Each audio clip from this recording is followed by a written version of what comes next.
இன்னும் எவ்வாறு கடமை செய்ய வேண்டும், இன்னும் எவ்வாறு செய்தால் கட்சியை வலுப்படுத்த முடியும் என்றெல்லாம் வந்திருக்கின்ற கிளைக்கலை செயலாளர்கள் எல்லாம் ஆலோசனை சொல்லி, அதே போன்று நான் சொன்னது போன்று தேர்தல் எல்லாம் நீங்கள் எவ்வாறு பணி செய்தீர்கள் என்பதை தெரிந்து கொண்டு இன்னும் நம்முடைய கழக பணியை ஒவ்வொரு ஊரிலும் நாம் எல்லாம் எவ்வாறு சிறப்பாக பணியாற்றி ஒற்றுமையோடு பணியாற்றி கருத்து வேறுபாடெல்லாம் மறந்து ஒவ்வொரு ஊரிலும் நான் பெரியவன் நீ பெரியவன் என்று இல்லாமல் எல்லோரும் ஒருமித்த கருத்தோடு தேர்தல் பணியை செய்து நமக்கு ஒரே இலக்கு, வெற்றி இலக்கு ஒன்றுதான் என்பதை வலியுறுத்திக் கொண்டு செயலாற்றுவதற்கு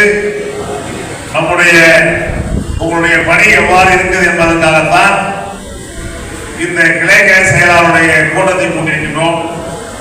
அதோடு புதிதாக சார்பணிகளுடைய ஒன்றிய செயலாளரை நம்முடைய கழக பொதுச் செயலாளர் அறிஞர் எடப்பாடி அவர்கள் புதிதாக நியமனம் செய்து நம்முடைய கள்ளக்குறிச்சி மாவட்டத்திலே ஒவ்வொரு அணிக்கும் தனித்தனியாக 12 அணிக்கு மாவட்ட, ஒன்றிய, நகர, பேரூர் இருக்கின்ற சார்பணி ஒன்றிய நிர்வாகிகளின் கூட்டத்தை கூட்டி அதற்கு சார்பனுடைய மாவட்ட அணி செயலாளரை வரவேற்று அவருடைய கருத்துக்கள் சொல்லிவிட்டு அதன் பிறகு இன்னும் 3 அணி இன்னும் சார்பணி கூட்டம் நடந்தாமல் இருக்கிறது.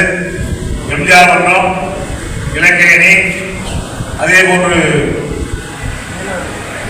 வழக்கறிஞர் மீனவர் அணி 3 அணி நடக்காமல் இருக்கிறது. வழக்கறிஞர் மருத்துவ அணி அது மொத்த நிர்வாகம் மட்டும்தான், அது தனியாக பின்னோர் நடத்தலாம். ஆகவே அந்த அணியை நடத்த வேண்டி இருக்கிறது. இருந்தாலும் இப்பொழுது